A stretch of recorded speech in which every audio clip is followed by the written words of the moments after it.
Magandang gabi Pilipinas, ito ulit ang inyong lingkod Mike Padawan. Nagbabalik ulit tayo sa ating tropical weather analysis at alisin muna natin yung regular MWF nating updates at upang ibigay natin ang special coverage sa paparating na low pressure area na isa po siyang aktibong LPA na binigyan na po siya ng tag-ID as 91W at ito po ang ating 91W update. Dahil po itong low pressure na ito ay posibleng maging isang ganap na bagyo sa loob ng isa o dalawang araw. At ito po ay para sa ngayong gabi po ng Martes, Pebrero 16, 2021. At itong Tagalog version ay pinaglilingkod sa inyo ng Typhoon 2000. Umpisa natin na yun ang update. Ito po ang ating latest GovSat. Ito po ay valid na yung araw na ito ng Martes hanggang bukas Miyerkules. At nakikita po natin na ito na po yung LPA. Papalapit na po sa Philippine Area of Responsibility. Actually, nasa less than 100 kilometers na lang po siya sa PAR. At papalapit po sa area po ng Palau. Bibigay po ng mga thunderstorms yan sa area na yan. Isa na po siyang aktibong LPA na may medium chance na maging bagyo sa susunod na 24 oras. So, 35 to 65% ang chance niya na maging tropical depression. Subalit, baka sa Huwebes, magiging ganap na bagyo na po siya.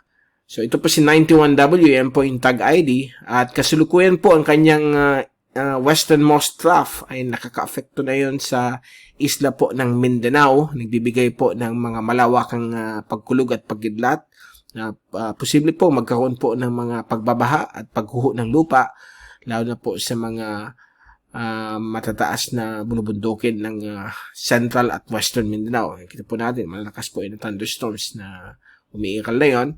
At meron din po dito sa may taas niya, sa may bahagi po ng Eastern Visayas, yung dulong buntot po ng isang frontal system, nandun po yan sa may area po ng Kuril Islands, northeast of Japan, yung frontal system. So, ito po yung kanyang buntot na umabot dito sa may Eastern Visayas. Ang ibang bahagi po ng Kabisayaan, Bicol Region, Mimaropa at silangan bahagi po ng Luzon ay nasa influensya po ng northeasterly surface wind flow. Ito po yung mahinang amihan. So, magbibigay po ito ng mahangin na panahon although wala masyadong ulan. Okay? Tuyo po ang weather conditions po dito sa area na ito. Subalit sa mga darating pong araw, lalo na po na yung weekend, ay magiging maulan po itong eastern sections ng Luzon, lalo na po ang Bicol. Mas lalo po dito sa may magiging mas enhanced at grabe po ang mga pag-ulan sa Visayas at Mindanao dahil po sa pagdaan nitong aktibong LPA na posibleng maging ganap na bagyo.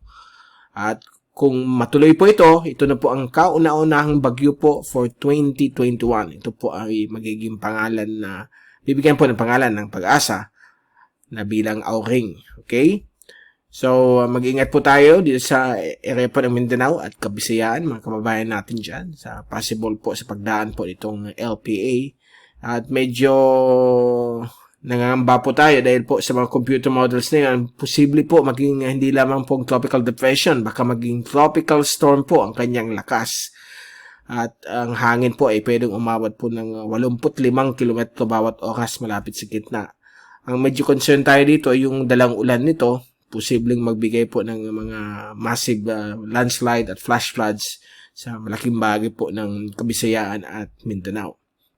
So, babantayin po natin ito simula ng araw na ito. Araw-araw po meron tayong YouTube updates dito po sa LPA na ito na posibleng maging bagyo bukas o kumakalawa sa Huwebes. So, abangan po natin.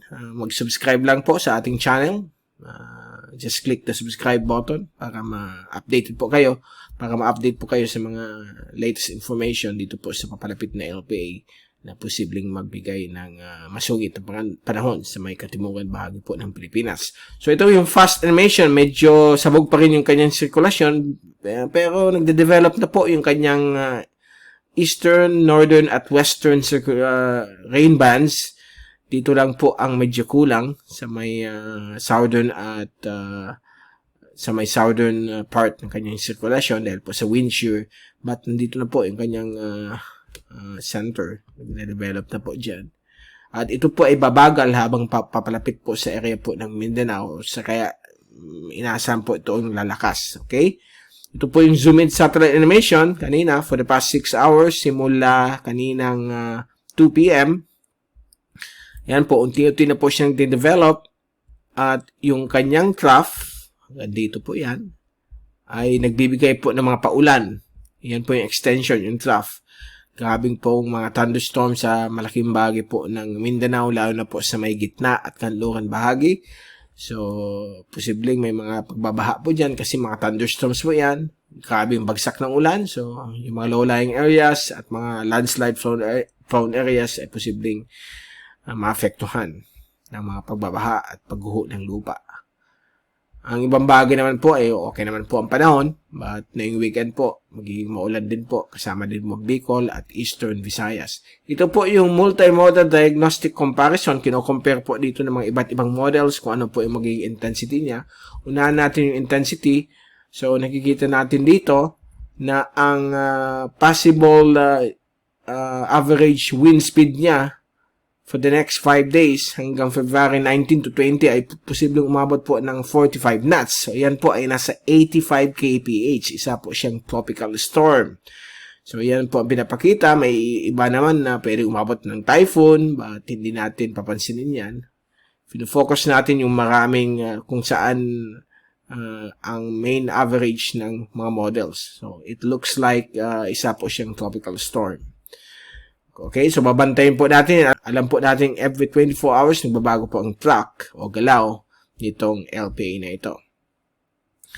So, pag tinignan natin yung rainfall accumulation for the next 3 days, ito na po yan, yung kanyang trough at yung kanyang western rain bands, posibleng maapektuhan na po ang eastern sections ng Mindanao from Caraga hanggang dito po sa may Davao region.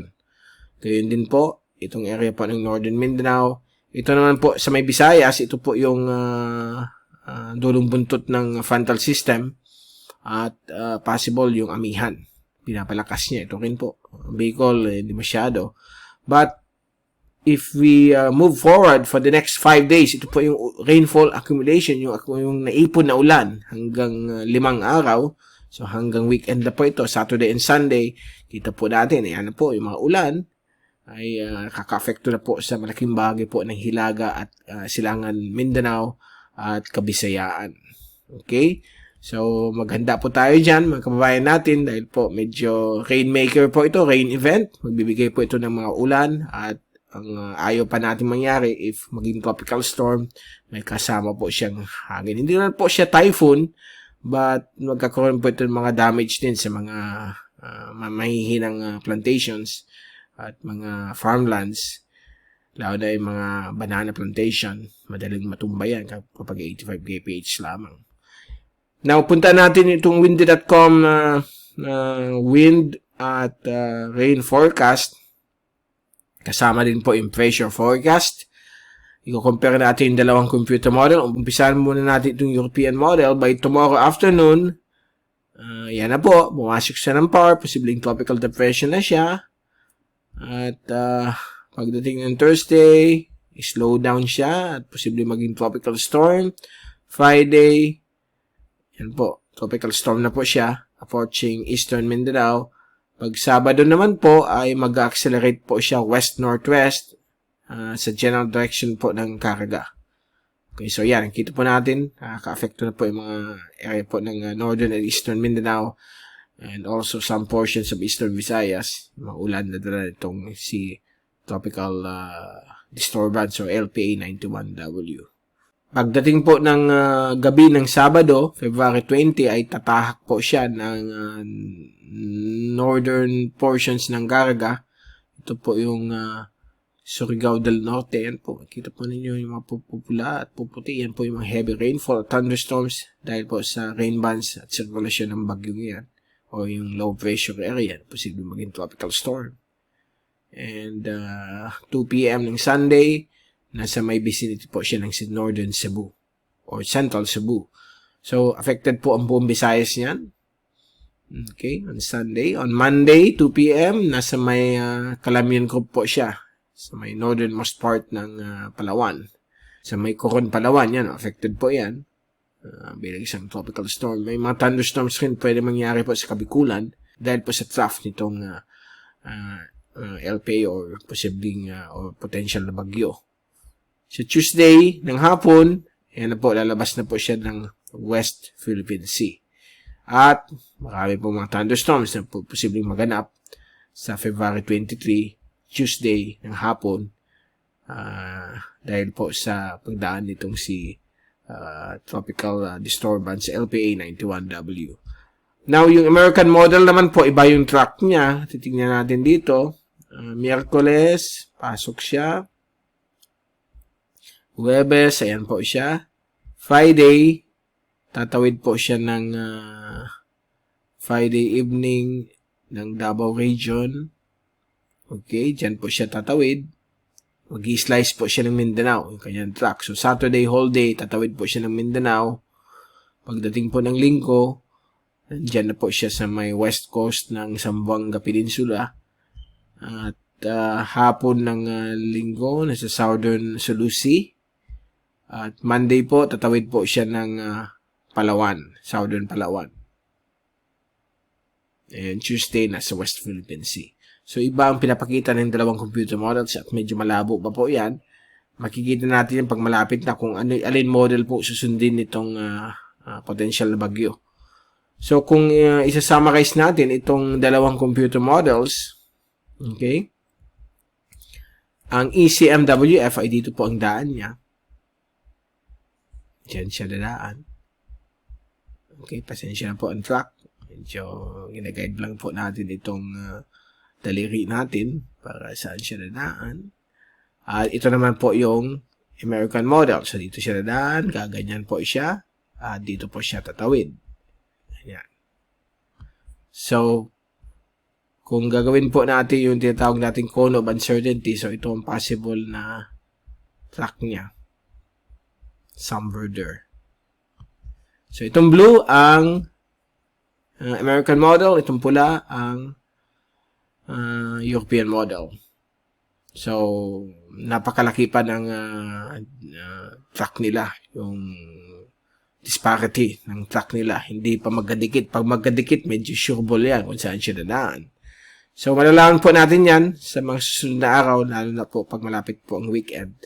So, possible landfall po sa may eastern or northern Mindanao o northeastern Mindanao ay Sabado ng gabi or early Sunday. So, yan po ang pinapakita ng mga computer models.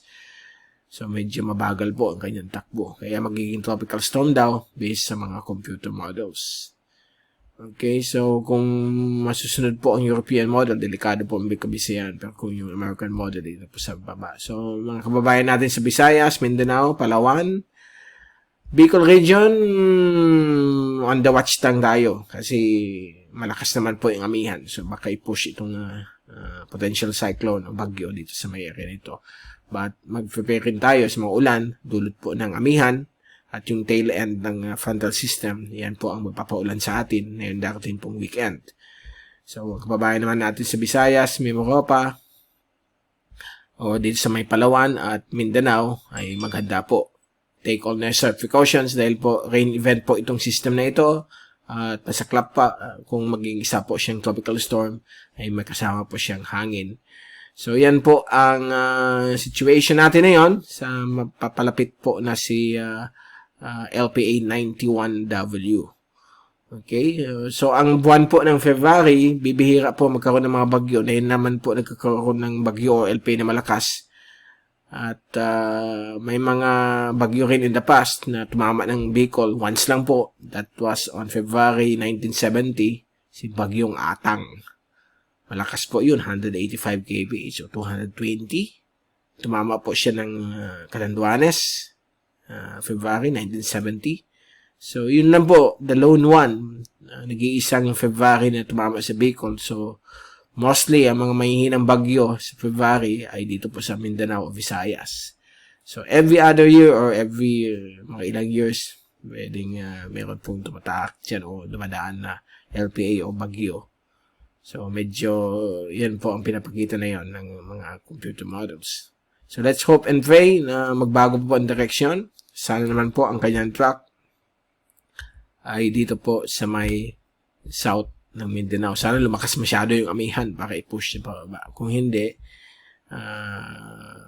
mag-prepare na lang po tayo dahil sa pagdaan po nitong weather system na ito. Okay, so yan po. Diyan po nagtatapos ang ating update sa itong Tagalog version. Update sa LPA 91W. At babalik ulit tayo bukas. Araw-araw na po tayo babalik dahil po mayroon tayong bagyo o potential na bagyo na binabantayan. Itong si LPA 91W na posibleng maging tropical depression o ring kapag in-upgrade po ito ng ating weather bureau Pag-asa. Mula sa Typhoon 2000, ito si Mike Pado nagpapaalam. Mag-ingat po tayong lahat. #WeatherWiser, #TyphoonWiser. At maraming salamat po sa pagpunod nyo sa aming channel. At don't forget again tomorrow, babalik na tayo para ibigay sa inyo yung latest dito po sa potential na bagyo. Ang unang bagyo, potential na unang bagyo for 2021. Magandang gabi po sa inyo lahat.